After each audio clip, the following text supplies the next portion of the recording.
Welcome to the She Wins podcast. I'm your host, Heather Sumlin, and today I have the amazing Miss Mississippi, Leah Jolly. Leah, can you tell everybody a little bit about you? Hey everyone, I am Miss Mississippi 2025, Leah Jolly, and my story started in a Ukrainian orphanage. I was adopted when I was 11 years old, so half of my life I've literally spent in Ukraine, and half of my life has been here. I pursued a professional dance career and officially opened a dance studio when I was 20 years old. It's called Studio A Dance Company.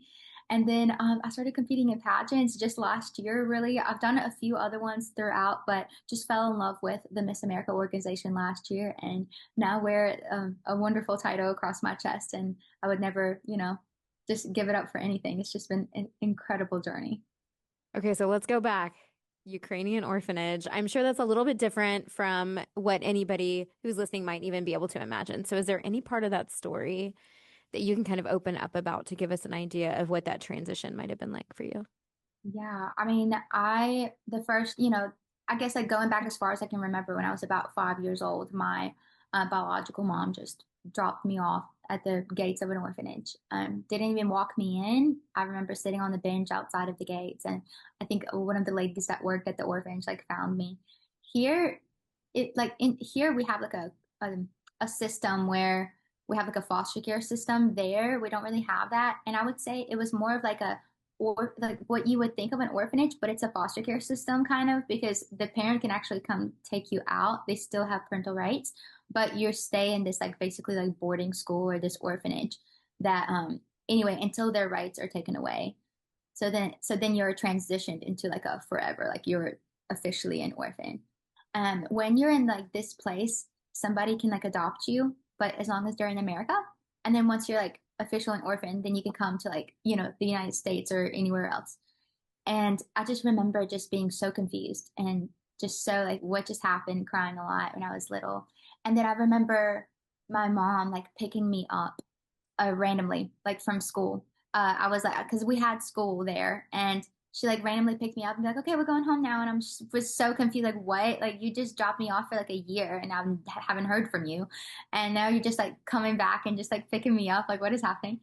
And yeah, so she just did that. It was a very abusive relationship, just like physically, mentally, just honestly. I don't want to go like too deep into it, but I did end up in the hospital a few times, and that was just kind of like I think that's when I reached like my point of like, wow, this is like very unhealthy. This person is like, you know, I may not be alive if I stay with this person.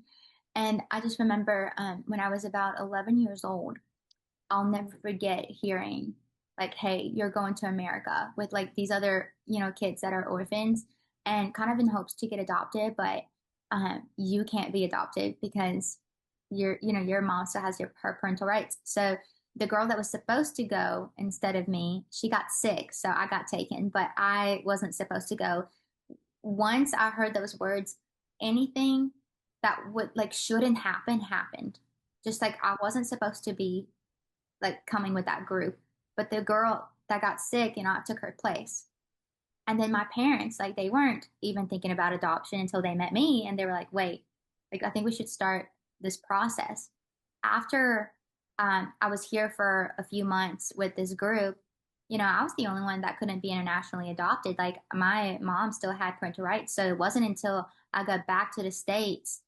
So we were here in August, and then I got back in like October, and her parental rights were taken away. And honestly, that was probably the hardest thing I've ever had to do in my life is like look at someone that's, loved you supposedly your whole life and then tell them like, no, I don't want, you to be my mom anymore. And that was so difficult because I didn't know like that they were adopting me. I didn't speak English, so I didn't know that, God had other plans for me. Like I was just thinking like, wow, I'm about to be an orphan for the rest of my life.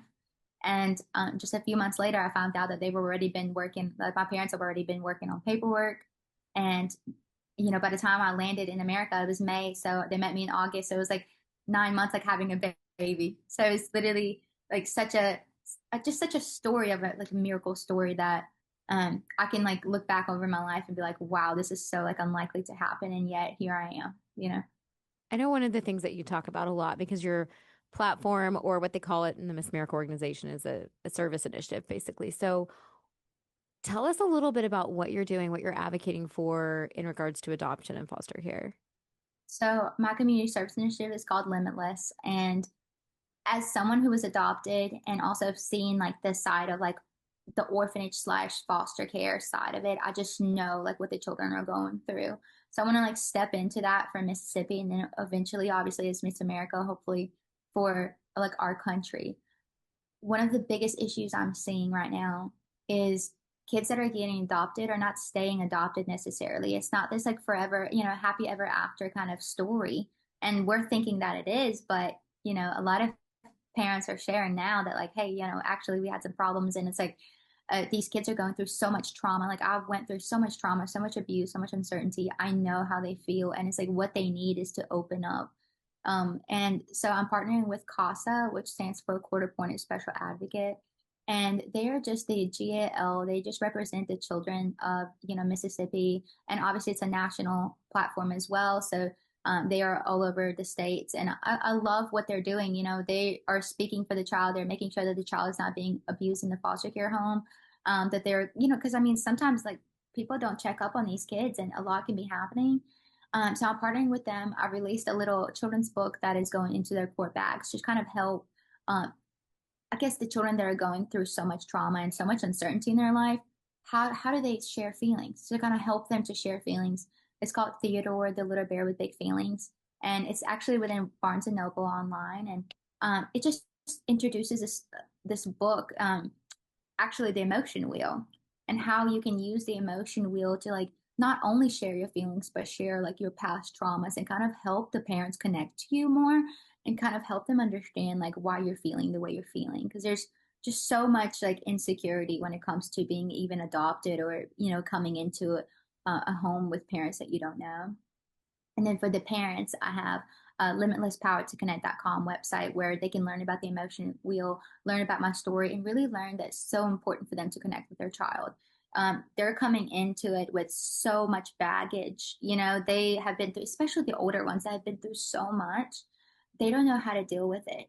So we really need like both parties to connect. So having those two resources for them, I'm hoping would really, really make a difference. And I've actually seen it make a difference, which is just phenomenal. And I just also want to, a big part of Limitless is me sharing my story.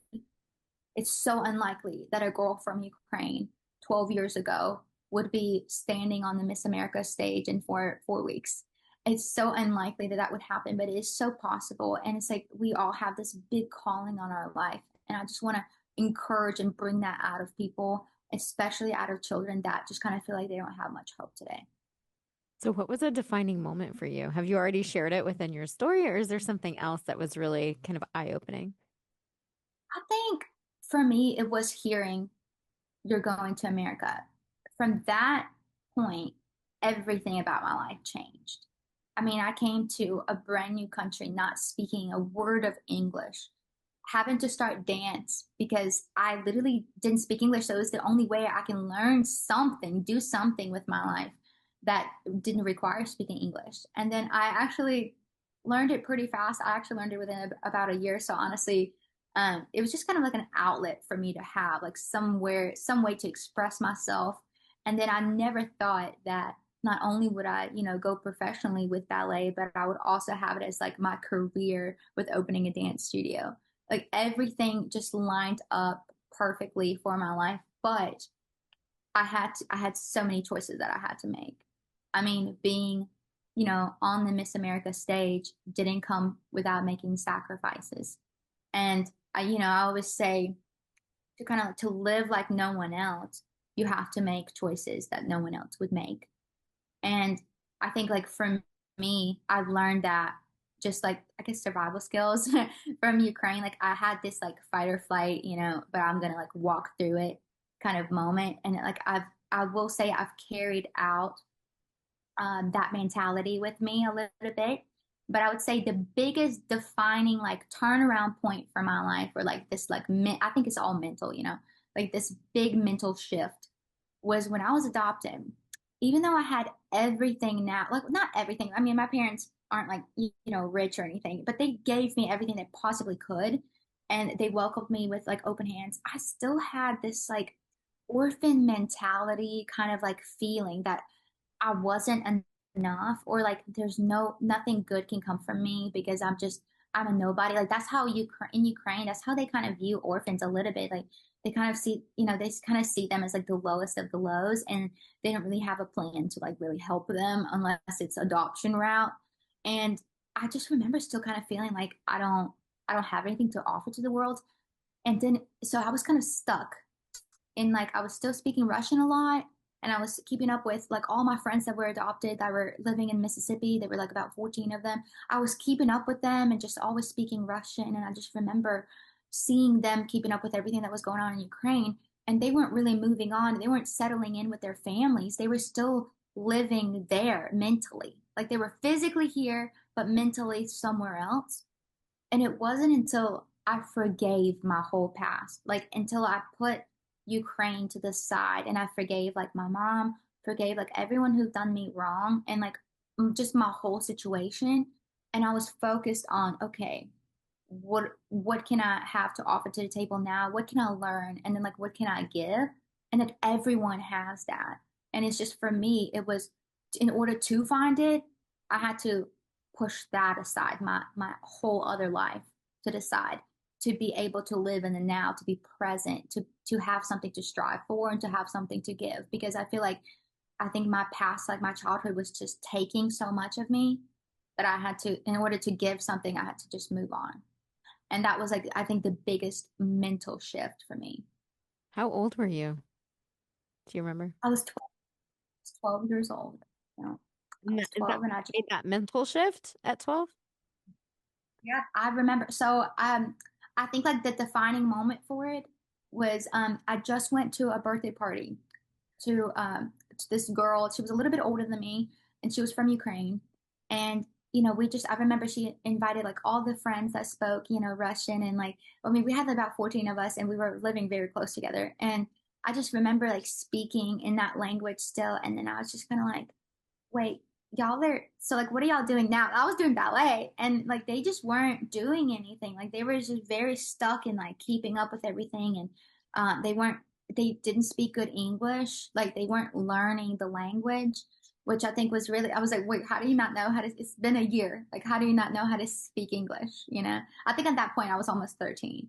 And I just remember being like, why are you still stuck? And later on, I think it was like that night, I had a nightmare, and it was almost like a recap of my whole life. It was like this dream of like a recap of everything that was going on in Ukraine. And I remember waking up and just feeling like, just had this thought that wasn't my thought, that I wouldn't usually think, but it was just like, it just popped into my head of like, in order for me to be normal, like in order for me to move on and not feel stuck or feel like a victim or any of that, I have to forgive. Like it was just this random thought that I was like, I have to forgive my past. And once I did that, I felt like a daughter to my parents. Like I didn't feel like it was fake anymore. I felt like, okay, like I was starting to learn the language like really well, getting rid of that accent. I wanted so badly to be understood. Like I didn't want to have this like, I really worked on like not rolling my R's a lot and speaking a little bit slower to where people can understand me, and kind of fading that accent out and just like really settling into being an American girl. Like, and I know that sounds like weird. It's like, oh, you're not in touch with your roots. Like, I am, but I don't have to be speaking the language to be in touch with my roots. It's just like, I really had to move on from that. And it's like, yeah, I can speak Russian. Yeah, funny my put coming like, я говорю, you're like, yes. But I think it was having like that, even the language was having like a lot of power over me. I love that whole concept though, that if you're kind of stuck in the past, if you forgive the past and then you don't hold on to it, it can't have a hold on you. Oh, that's so genius. So smart at 13 or almost. Yeah. Yeah, I was around 12, yeah. So what led you to pageantry then? Okay, so I danced with a company that was just very much so a Christian company that didn't have too many solos or parts. It was very much a group effort. And it was actually my mom. She was like, "Hey, I've done like Our Little Miss," and when she was little, and she was like, "What if you just enter it just so you can like choreograph your own dance, and you can have a chance to showcase it to people, and it'd be so much fun, and like you'll finally get like a solo." And it's almost like our company like didn't really believe in that or something. It was very much just like a group dance kind of thing. And I remember so badly wanting it. It was very much like a hierarchy too. And I really wanted to like push myself. So that was like a way for me to do that. And then another thing, so I only did that twice. Did it when I was 16, and I happened to win the national. So we had like the state and then the nationals. And I won that, and my mom was like, "This is your first pageant. Like, how did you win that?" I'm like, "I don't know." But I just remembered, like, I think just being so open, and like as a child, you're just so like everything's on the table, you know? You're just so open, or you're free. And I remember just sharing my story freely, and I think that was just kind of like a magnet maybe for the judges. But so I just remember winning that, and I was like, I've never won anything. I've never won. I've never felt like a winner. Like I've just never had anyone believe in me. Like that was like the first like competition I've ever entered. And so to like having to like win that, especially like my mom kept saying like this is your first pageant, you won international. It's like she kept reminding me and like kind of instilling that in me that like, oh no, you are a pageant girl. You can be a pageant girl if you wanted to. Like you are a dancer, but you can be a pageant girl if you wanted to. And I remember like just kind of have to, okay, maybe I am, maybe I am. And then another thing of like kind of like a draw for me for competing in pageants is I remember watching Miss America like a long time ago, not really knowing what it was. I remember watching like an onstage question. I was like, wow, they're so like eloquent, and I could never do that. They speak so like nicely, and they have like this complex thought. And I remember like being like, wait, but I have like this accent, and I don't, you know, like just kind of feeling stuck of like, oh, I'm a little shy, and like, what if nobody cares of what my opinions are, you know? And I just never felt like, you know, anyone wanted to hear me. And my mom was like, no, you need to do a pageant. Like, you have a lot to say. And I say, you do it and say it and see what happens. And I think to win that just kind of validated everything she was saying and the direction she was pushing me in. I did a bunch of like little tiny day pageants. Didn't do a big until I was 20. I did because it was I simply did it because it was their 60th anniversary. I did Our Little Miss again. It was in Washington, D.C. And I didn't have to win state because once you win state, you can actually just compete at nationals. Like if you've ever won state, you could just compete at nationals. And winning that was really just special because it was the 60th, and it was also something that like my mom did as a child, and it was just so incredible to just seeing like, wait, I am a pageant girl, like I And still that got it, you know. you Huh? want that one too? Oh, Yep. oh It my was goodness. Okay, 20 cool. it was 2021. It was their 60th anniversary, and it was I honestly just did it for fun to just see if I could do it. And that was incredible. I reigned for a year. We didn't really have like a community service initiative or anything, but it was very conservative, very just like a nice like talent based, interview based, like I would say beauty based, just very like well rounded pageant. And it's actually not for one division, it's for several divisions. So there's like little kids that compete in as well. And they like go in, they kind of grow um, into the different categories. And so it was interesting to be you know, a 16-year-old and then coming back as a 20-year-old and seeing how much I've grown since, you know, the pageant. And then I really thought I was gonna, you know, be done with pageants, and I didn't even do that many. But when I started my studio, I was like, okay, I really want to focus on my studio. I'm not gonna do this anymore. And then I have no idea what on earth. Just I just had this thought of like I remember girls competing in Miss Mississippi, and I remember just literally just walked in and I said, Mom, I want to do Miss Mississippi. And she's like, what? And she like mentioned it before, like my mom has, but like I never took her seriously. And I just randomly had this thought of like, I think I want to compete at Miss Mississippi. And I'll kid you not how many people that I've told that to that said, what are you doing? Why? Like they're like, you should not be doing this. They did not see me as a pageant girl because I've only done like two, and it was like not this like huge pageant, you know, it wasn't well known like Miss Mississippi.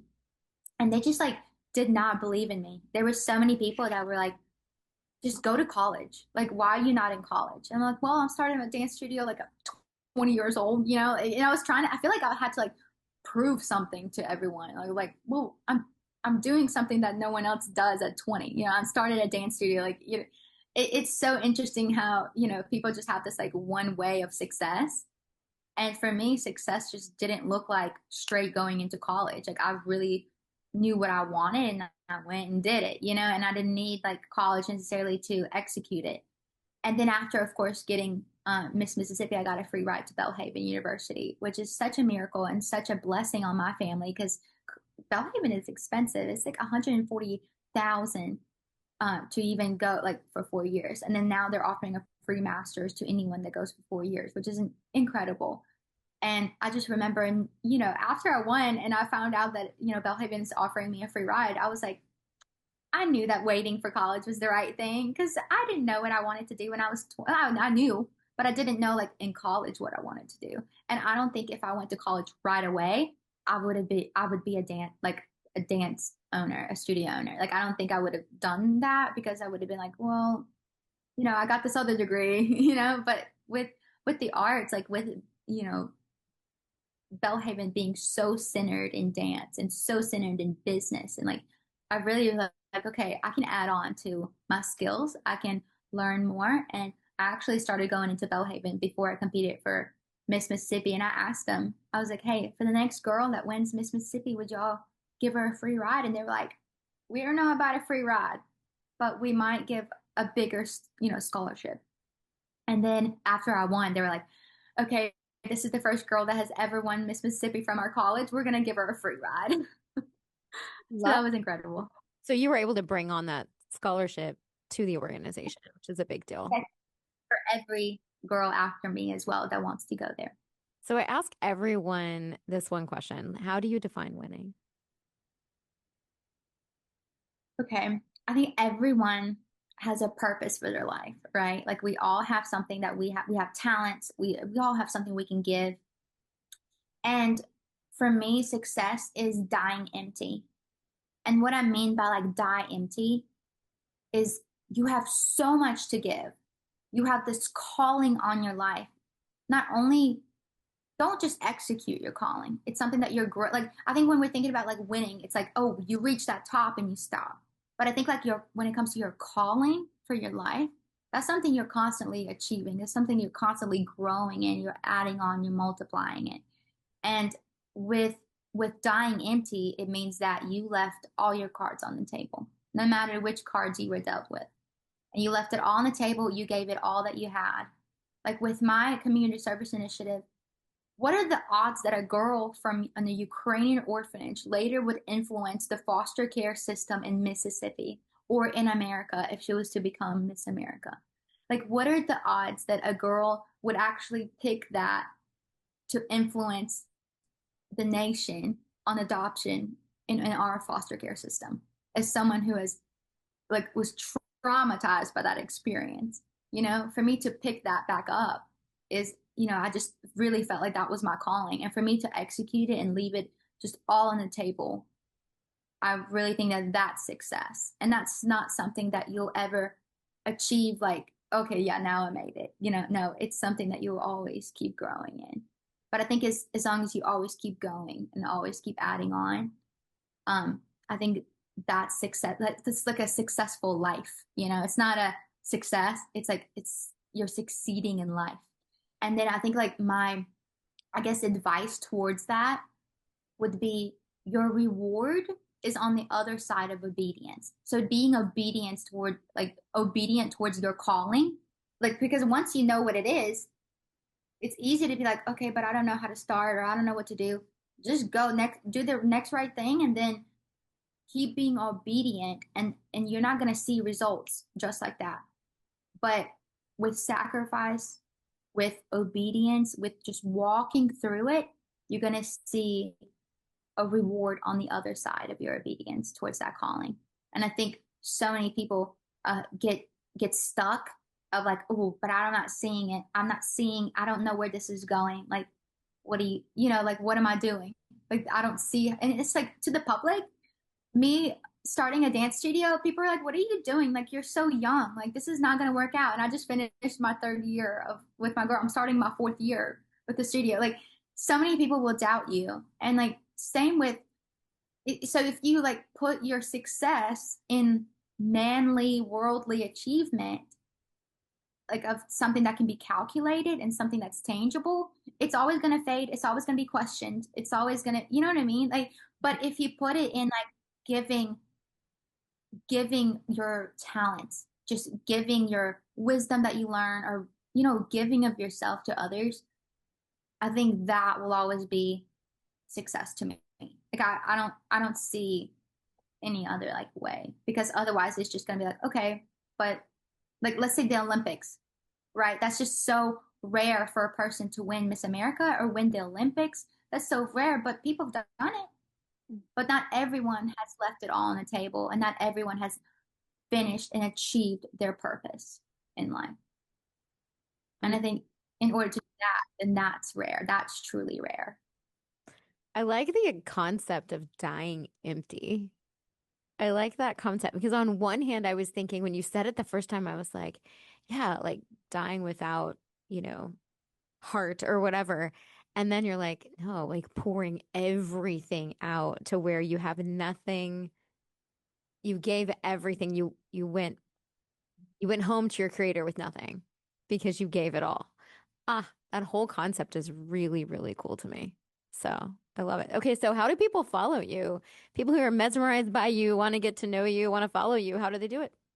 Yeah, so I have an Instagram. It's just like 22 Anna Leah Jolly, and you know, Facebook. Of course, my website if you want to learn more about, you know, if you're going through adoption or foster care, about the emotion wheel. If you want to learn more about that, it's Limitless Power and then the number two connect.com. And of course, like I have actually, I'm a two-time published author on Barnes and Noble. I have Anna Leah, the Limitless Ballerina published, and Theodore, the Little Bear with Big Feelings. And it's just some resources. One inspires, and the other one gives tools on how to share your feelings. Oh my goodness. Okay, so what can we look forward to? When is Miss America? It's a little bit over 4 weeks from now. It's about 4 weeks and a half. And I'm so excited for it. So grateful and just kind of like mesmerized by even my story, not because of anything I've achieved, but because like stepping back and looking at my whole life of like how many things had to come into place for me to be where I am today, and how many like sacrifices had to be made, not just by me, but like the ones around me that love me, for me to be like, so truly going into it grateful, and just can't wait to see what happens. Awesome. Well, best of luck at Miss America. I'm so excited that I get the honor of getting to help you prep. It's so much fun. All right. The best. It's so nice being on your podcast and just also getting to know you and your heart. And I'm thankful for all the wisdom that you're pouring into me, and I know all the girls that you're working with, and I know I'm forever grateful. So thank you. Aw, you're welcome, my dear. All right. If y'all are grateful, join my Patreon channel. She wins Solutions for Pageantry Patreon, because Analia and I are going to spend a little bit of time talking about maybe some of her tips and tricks or ideas for pageant people, or maybe just extend her story a little bit for those of you who want to learn more.